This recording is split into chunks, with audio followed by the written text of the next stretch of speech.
जय गुरुदेव। एक पूरे गुरु थे। उनके पास एक शख्स आया करता था, मगर बड़ा संशयात्मक था। हर बात पर सबब पूछा करता था। उन महात्मा ने उसको अपने गुरुमुख चेले के पास भेज दिया और एक चिट्ठी भी लिख दी। उसमें लिख दिया कि ये संशयरत है, इसका वहम दूर करने का इलाज करना चाहिए।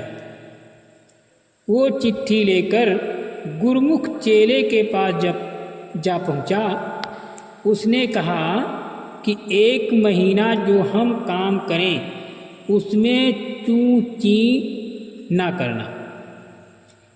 महीने के बाद हम तुमको बतलावेंगे।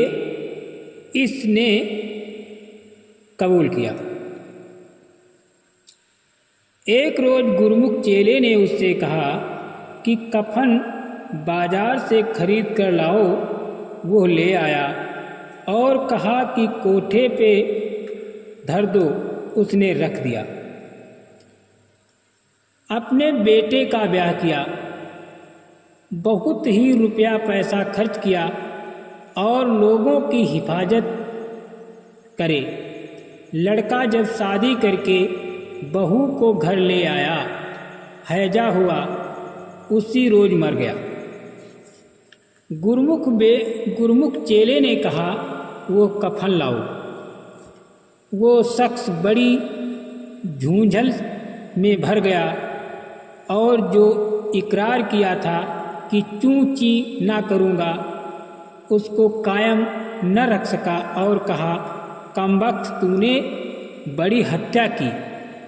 तुझे जब मालूम था कि लड़का मर जाएगा तब उसकी शादी क्यों की? नाहक एक बिचारी लड़की को विधवा कर दिया और इतने रुपए मुफ्त खर्च किए।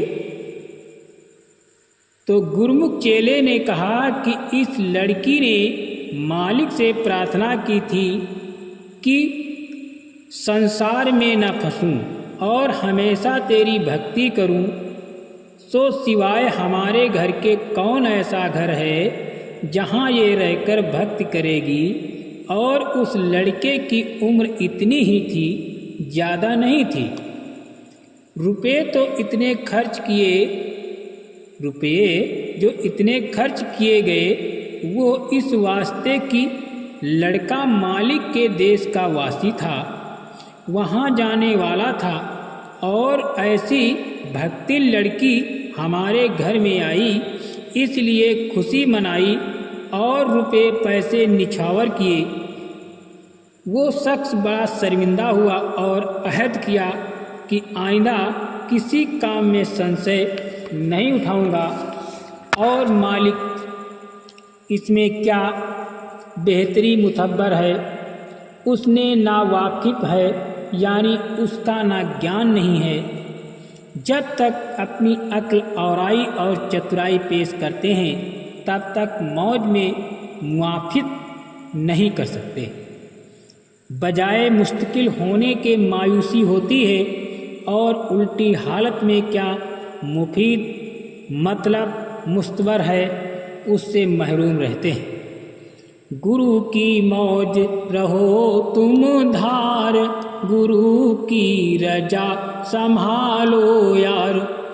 गुरु जो करे सो हित कर जान, गुरु जो कहे सो चित कर मान। सुकर की करना समझ विचार, सुख दुख देंगे हिकमत धार।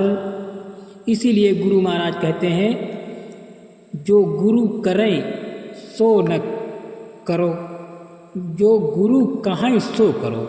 इसी में हम आपका फायदा है। जय गुरुदेव।